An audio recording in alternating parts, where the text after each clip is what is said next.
dead. The 45-year-old actress fell during a lesson at a Quebec ski resort. Violence erupted overnight in France following a day of action organized by the country's main unions. They claim up to 3 million people took to the streets to demand more is spent to protect workers during the present recession. CTV's Tom Kennedy is with us now with the latest. Tom, what exactly do the unions want from the French government?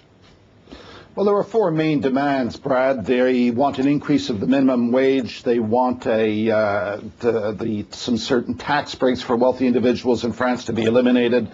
They want public sector jobs no longer to be cut, and they generally want measures to protect employment. Now, the unions are saying they managed to get 3 million people out in the streets. The police are saying it is an exaggeration, but nevertheless, even the official police figures are impressive. Something like 1.2 million people, at least, French police are saying, were demonstrating in about 200 towns and cities around the country. Generally peaceful, but there were some scuffles.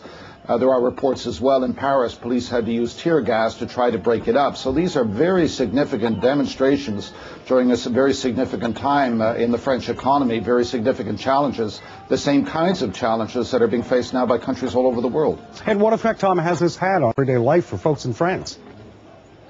Well, it's been pretty bad. This all began in the transportation sector. So transport around the country was damaged, was functioning not at all or only partially. Many schools were shut down. Public services were restrained or not available at all. So it has had a significant effect.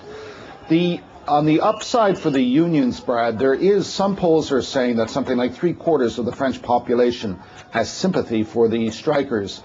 The center and right-wing media, though, there are many commentators who are saying it is useless. In fact, one French newspaper was reporting or commentating, saying that it makes as much sense to strike against this crisis as it does to strike against winter, that this is a situation the French government is in.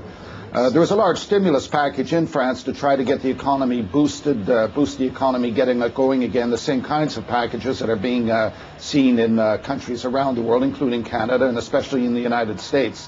But nevertheless, the unions and workers are saying that too much money is being spent on bailing out financial institutions, not enough money being spent to protect workers who are really suffering the effects of this. These are the same kinds of arguments, of course, we're hearing all over the world now. Indeed. CTV's Tom Kennedy, we thank you for this. You're welcome. Fire has gutted a major manufacturing facility